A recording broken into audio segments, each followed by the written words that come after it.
الحمد للہ رب العالمین والصلاة والسلام علی نبینا محمد وعلی آلہ واصحابہ اجمعین، اما بعد۔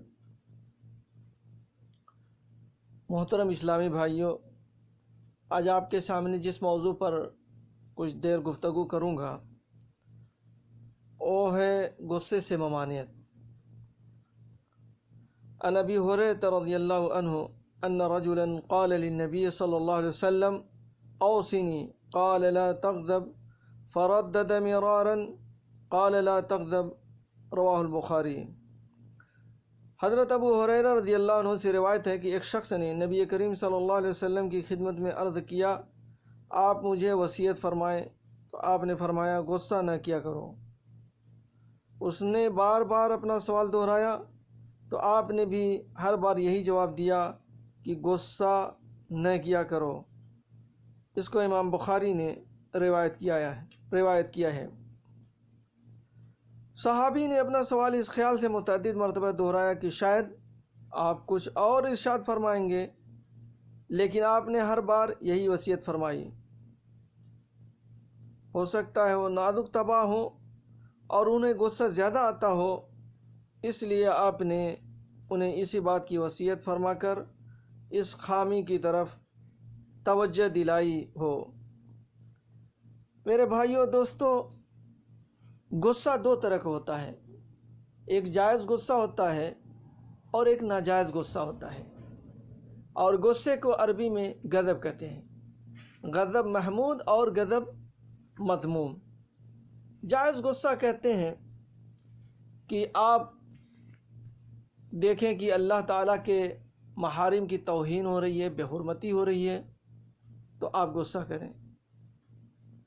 کفار و مشرکین ہمارے نبی صلی اللہ علیہ وسلم کی شان میں گستاخی کر رہے ہیں تو آپ غصہ ہوں۔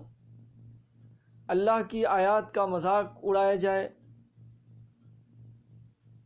ہمارے اللہ کے گھروں یعنی مسجدوں کے تقدس کو پامال کیا جائے تو آپ کو غصہ آتا ہے۔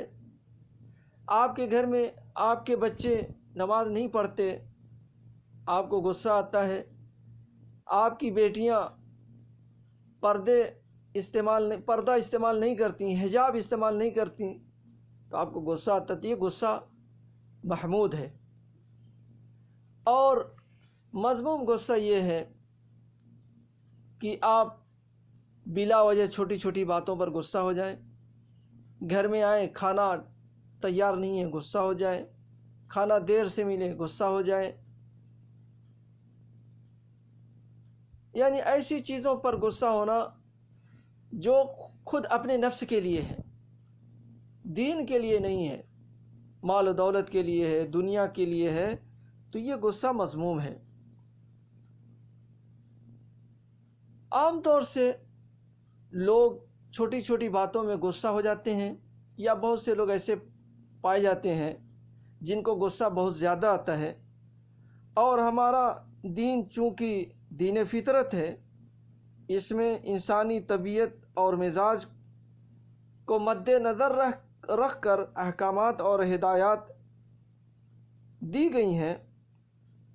اسی لیے اللہ کے نبی صلی اللہ علیہ وسلم نے غصے کی بڑی مذمت بیان فرمائی ہے۔ قرآن مجید میں بھی غصہ پی جانے والوں کی بڑی تعریف کی گئی ہے، جو معاف کر دیتے ہیں، عفو درگزر کر دیتے ہیں، ان کی بڑی تعریف کی گئی ہے۔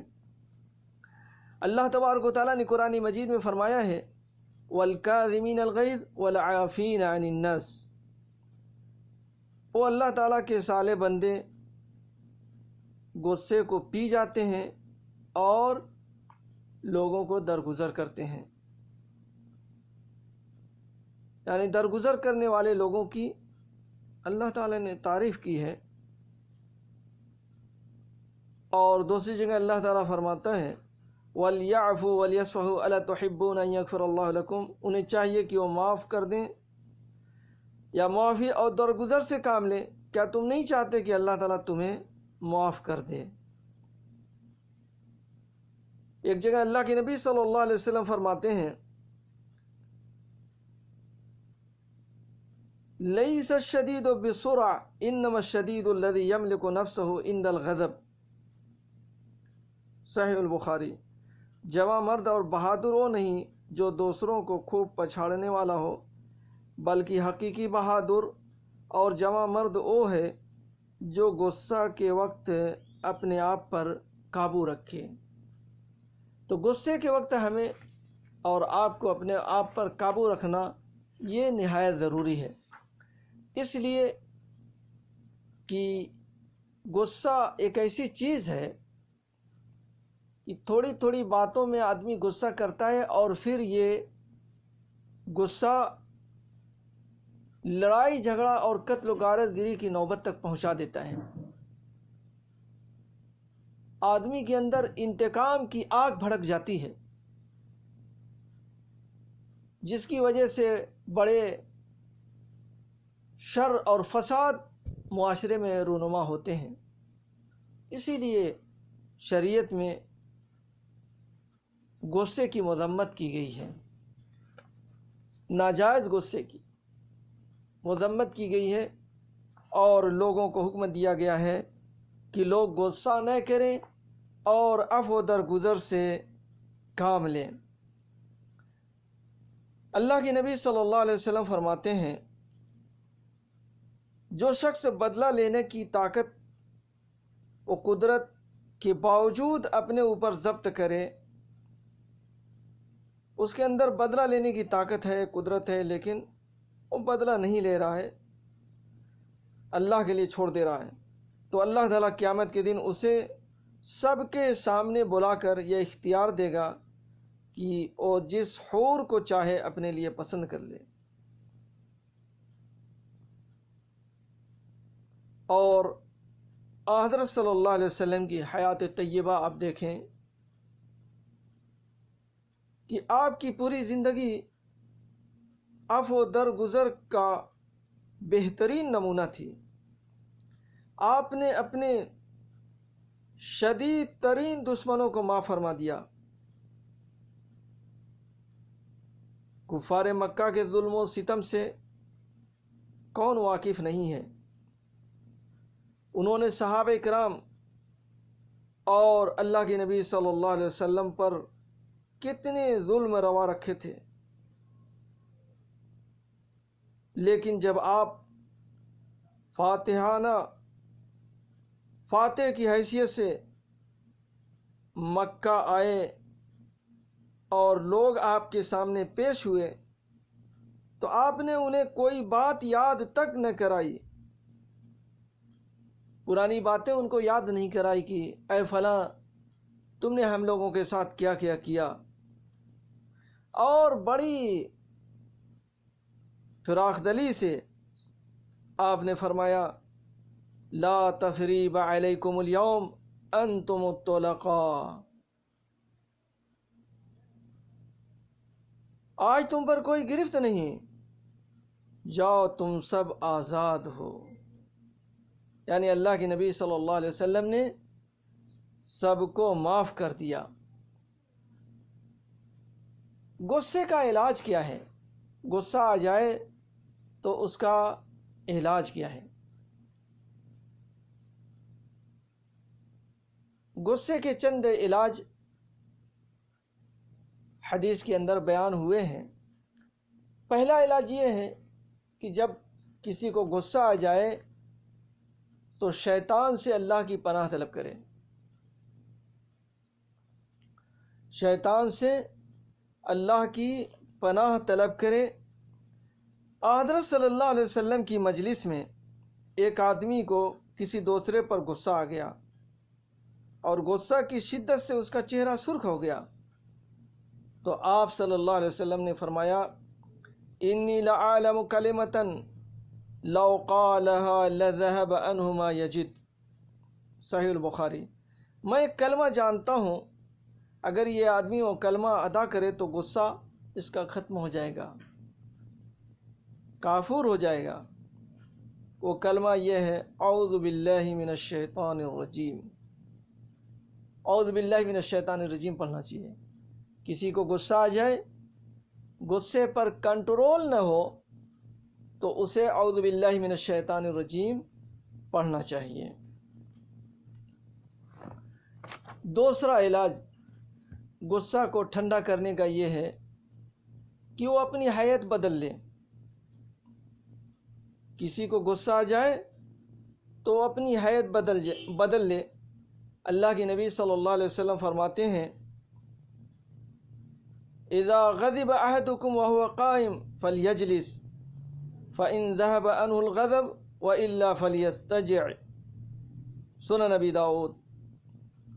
جب کسی کو غصہ آئے اور وہ کھڑا ہو تو بیٹھ جائے، اگر غصہ ختم ہو جائے تو ٹھیک، ورنہ لیٹ جائے، یعنی کھڑا ہے تو بیٹھ جائے۔ بیٹھنے پر بھی اگر غصہ نہیں جاتا ہے تو اسے لیٹ جانا چاہیے۔ تیسرا علاج غصے کا، اگر مذکورہ ابھی جو ذکر کی گئی ہیں، پہلا علاج اور دوسرا علاج، ان احتیاطی تدابیر سے غصہ نہیں جاتا ہے تو پھر اسے وضو کرنا چاہیے۔ وضو سے بھی نہیں جائے تو غسل کرنا چاہیے، اس لیے کہ غصہ آگ ہے اور آگ کو پانی ہی سے ٹھنڈا کیا جاتا ہے۔ ایک حدیث میں آتا ہے، اس کو شعیب ارناؤت نے حسن قرار دیا اور بعض لوگوں نے اس کو ضعیف قرار دیا ہے، کہ غضب شیطان کے سبب ہے اور شیطان آگ سے پیدا کیا گیا ہے اور آگ پانی سے بجھتی ہے، لہذا جب کسی کو غصہ آئے تو اسے وضو کر لینا چاہیے۔ چوتھا علاج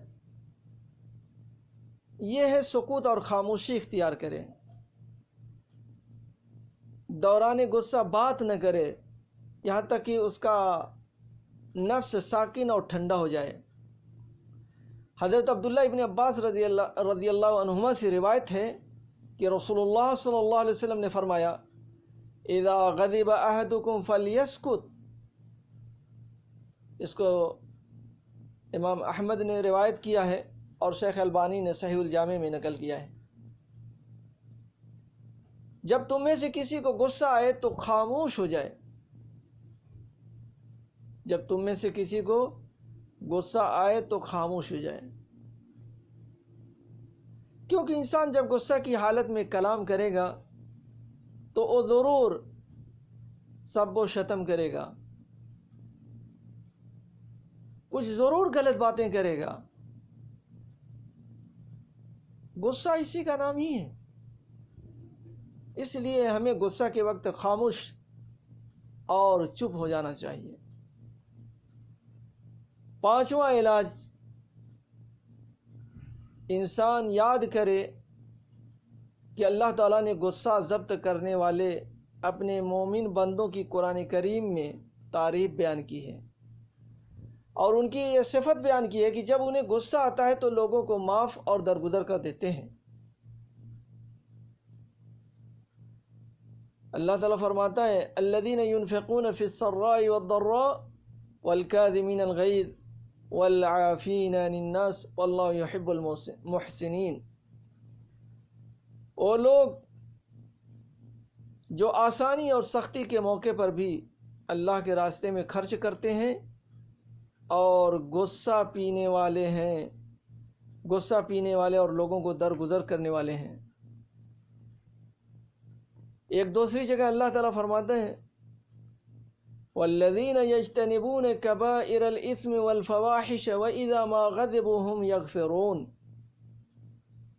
وہ لوگ جو بڑے گناہوں اور بے حیائی کے کاموں سے بچتے ہیں اور جب غصے میں آتے ہیں تو معاف کر دیتے ہیں، تو پھر انسان غصے سے بچ سکتا ہے۔